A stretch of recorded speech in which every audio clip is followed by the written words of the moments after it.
का विवाह हुआ। विवाह हुआ माई बाप, और विवाह के बाद इनकी माँ मर गई, दादी मर गई। अब दादी तो मर गई, विवाह हुआ, राजा थे उसमें, नरसिंह सेठ थे, बड़े मेहता थे। और महाराज इसके बाद कुछ समय बीता, नरसिंह जी को एक कन्या का जन्म हुआ, संयोग से कन्या, और कन्या के बाद एक पुत्र हुआ। कन्या का विवाह सिरसागढ़ के मेहता परिवार, बड़े श्यामल सेठ, बहुत बड़े सेठ थे, ऐसे बड़े घर में बिटिया का विवाह कर दिया। बिटिया का नाम था रमा। और महाराज बिटिया का विवाह किए। इसके बाद महाराज काल के ब्याल ने इनकी पत्नी को ग्रसित कर लिया महाराज, और इनकी पत्नी भी मर गई। नरसिंह जी अकेले हो गए। एक बेटा था, कुछ दिन बीता, संजोग से भगवान भी जब परीक्षा लेता है तो क्रूर होकर के लेता है भाई बाप। अब उस बेटे को भी भगवान ने उठा लिया। नरसिंह बिल्कुल अकेले हो गए, और भैया और भाभियों की ना इनके धन पर कुदृष्टि हो, धन पर कुदृष्टि आ गई भैया और भाभियों की। जिस प्रकार से रावण ने विभीषण को लात मार के बाहर निकाला था भाई बाप, उसी प्रकार से नरसिंह के भैया और भाभी नरसिंह जी को लात मार के बाहर निकाला हो। और जैसे निकाला, नरसिंह जी ने उस देहली को प्रणाम किया, और देहली को प्रणाम करके फिर कभी देहली की तरफ मुड़ करके देखा, मुड़ करके कभी नहीं देखा। और माई बाप नरसिंह जी गांव के बाहर एक छोटा सा ठाकुर जी का मंदिर था, टूटा फूटा ठाकुर जी का मंदिर था। उसी मंदिर में रहने लगे। मंदिर में रहते रहते महाराज भगवान का भजन करने लगे। ऐ नरसिंह जी के शरीर पे एक पहनने के लिए सुंदर वस्त्र भी नहीं रहा। ठाकुर जी की सेवा करते रहे। रूखा सूखा जो भी इधर उधर से कोई दे देता, मिल जाता, खा लेते, नहीं मिलता नहीं खाते, सो जाते। ठाकुर जी की सेवा निरंतर करें।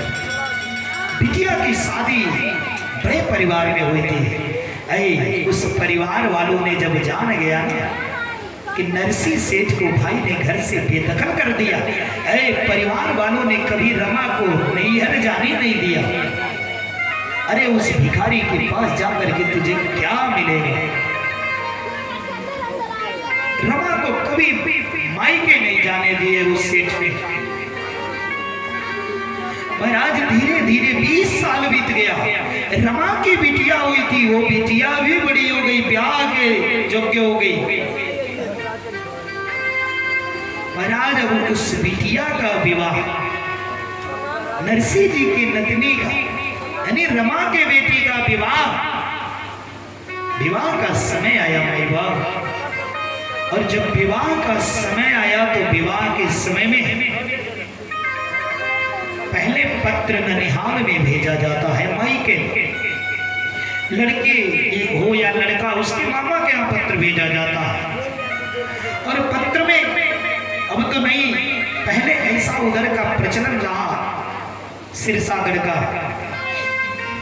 भात की पत्रिका लिखी गई, उसमें लिखा जा रहा है नरसिंह के समधी बैठ करके बरामदे में बैठ करके वो पत्र लिखवा रहे हैं, जैसे कि लग रहा है कुबेर की पूरी भंडार की ही लिस्ट बन रही हो। महाराज पत्र में लिख रहे हैं, इतने मन सोने, इतने चांदी, इतने काजू, इतने फल, इतने मिष्ठान, इतने कपड़े, इतने। जैसे लिखा जा रहा है कुबेर का सारा भंडार ही खाली करा दिया जाएगा। आज एक गरीब बाप के साथ मजाक किया जा रहा है भाई बाप। नरसी के ये रमा के पति वही बैठे हैं बाबूजी के पास।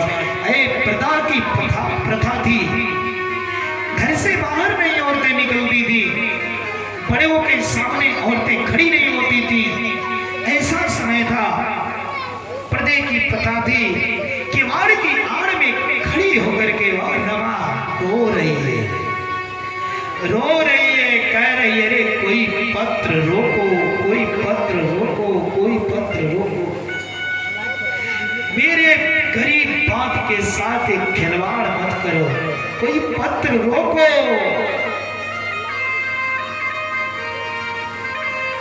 महाराज जैसे किवाड़, थोड़ा सा मौका मिला, किवाड़ खटखटाई, पति ने सामने देखा, मुड़ करके रमा ने इशारा किया, पति को अंदर बुला लिया। पति को अंदर बुला करके भाई बाप दरवाजे की कुंडी लगा दिया और पछाड़ मार करके पति के चरणों में गिर गई, रो रही है, अरे पत्र रोको, पत्र रोको। इतना रो रही है, पति भी घबरा गया, अरे रमा क्या हुआ, तू क्यों रो रही है, क्या हुआ? अरे बता, ये शुभ का समय है, शुभ का पत्र लिखा जा रहा है, इस समय नहीं रोते, तू बता क्या है, क्या? रमा ने पति के चरणों को पकड़ लिया, कहा कि उस पत्र को रोक, वो पत्र मेरे पिता के पास नहीं जाना चाहिए। अरे मेरे बूढ़े बाप के, मेरे गरीब बाप के प्राण मुझे भीख में दे दो, लेकिन उस पत्र को रुकवा। महाराज अब रमा का पति बोल रहा है, रमा बाबूजी बहुत गुस्से में, बाबूजी पत्र लिखवा रहे हैं, बाबूजी को रोक नहीं सकता, पत्र को रोक नहीं सकता, बाबूजी को टोक नहीं सकता, करूं तो क्या करूं? अरे ठीक है, पत्र उनका काम है लिखना, पत्र का, वो लाए ना लाए उनकी व्यवस्था है? हो जा, तू चुप हो जा, खुशी का माहौल है, तू मत रो, समझाने लगा पति। और महाराज आकर के पिता के पास बैठ गए और रमा अंदर रो रही है महाराज, और उस पत्र को नाव को दे दिया गया। श्यामल सेठ ने नाव को दिया, ये पत्र ले जाकर के नरसी सेठ को दे दो। महाराज रमा ने उस नाई को अंदर बुलाया, अंदर बुला करके कहा, भैया ये पत्र पिताजी को दे दे, लेकिन कह देना कुछ लाने वाने के चक्कर में नहीं पड़े, ये शुभ का पत्र है, लिख दिया गया है, केवल शरीर लेकर के चले आएंगे, वो आने की। रमा सोच रही है कि ये पत्र मेरे पिता पढ़ेंगे,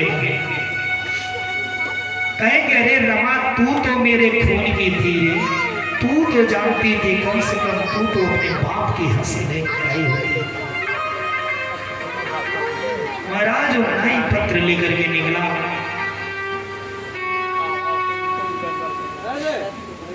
पत्र लेकर के नाई चुनारगढ़ में पहुंचा और नरसी सेठ का घर पूछ रहा है, नरसी सेठ का घर कौन है, नरसी सेठ का घर कौन है? किसी ने कहा यहाँ कोई नरसी सेठ नहीं रहते, कोई नरसी सेठ नहीं रहते। एक व्यक्ति ने कहा नरसी सेठ नहीं, एक नरसी भगत रहते हैं, वो सामने ठाकुर जी की जो कुटिया दिखाई दे रही है, उसी कुटिया में एक नरसी भगत रहते हैं। नाई जल्दी जल्दी पत्र लेकर गया। महाराज जब जा रहा है तो कुटिया में क्या देख रहा है? महाराज फटी धोती मैली कुचैली पहने हुए, बड़ी बड़ी दाढ़ियां, बड़े बड़े पाव, कुटिया के अंदर देख रहा है तो कहीं कुछ खाने पीने का क्या कुछ दिखाई नहीं दे रहा, कोई वस्तु है ही नहीं। नाई देख रहा है, कहा भैया नरसी सेठ आप ही हैं? नरसी ने कहा भैया मैं कभी नरसी सेठ था, अब मैं नरसी सेठ नहीं रहा। अब मैं नरसी भगत हो गया। बताइए आप कहाँ से आए हैं, किस लिए आगमन हो? अरे हम आपकी बिटिया रमा के यहाँ से आए, सिरसागढ़ से। अब नरसी बड़े प्रसन्न हो गए। बताओ भैया क्या है? बैठो बैठो, हम जल की व्यवस्था कराएं। नरसी ने जल की व्यवस्था कराई, जल पिलाया। अब इधर पत्र दिए, नाउ पत्र को लेकर के पत्र पढ़ करके रो रहे हैं नरसी। ओह, क्या एक गरीब बाप की क्या मजाक बनाई जा रही है? रो रहे उस पत्र को पढ़ करके। अब महाराज नरसी ने कहा, चौधरी साहब ये बताइए, आप आज एकादशी तो नहीं है? एकादशी का व्रत था। अभी मना में सोच रहा, अगर मैं कही दूँ एकादशी का व्रत है तो कौन बड़ा कुट्टू का पूड़ी खिला दोगे भैया? मन में सोच रहा है, कुछ है ही नहीं, दिख ही नहीं रहा, खिलाएगा क्या? नरसी ने कहा, चौधरी साहब आप बैठिए, मैं आपके फलाहार की व्यवस्था कर रहा हूँ। बथुआ ली, बथुआ का बथुआ। एक किसान मित्र था, किसान मित्र के घर जाकर के कहेंगे, मेरे घर भैया, मेरे घर कोई मेहमान आए, बिटिया के यहाँ इसको थोड़ा सिद्ध कर दो फलाहार के लिए। इधर आओ, बैठे बैठे नाई को दोपहर का समय था, नींद आ गया और वो वही बेचारा लेट गया।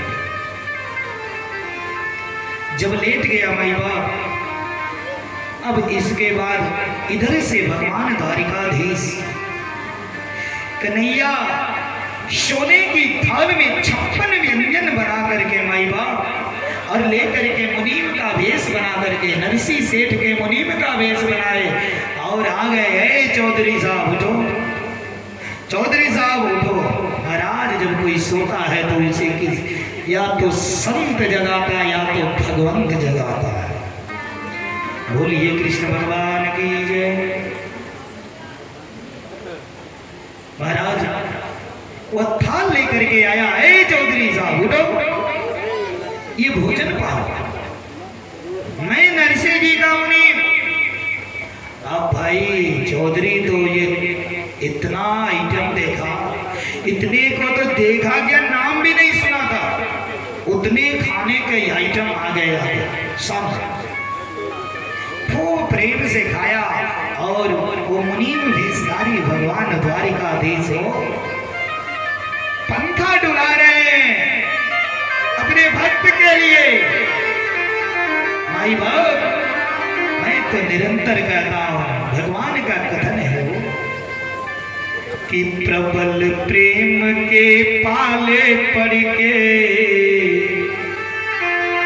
हरि को नियम बदलते देखा।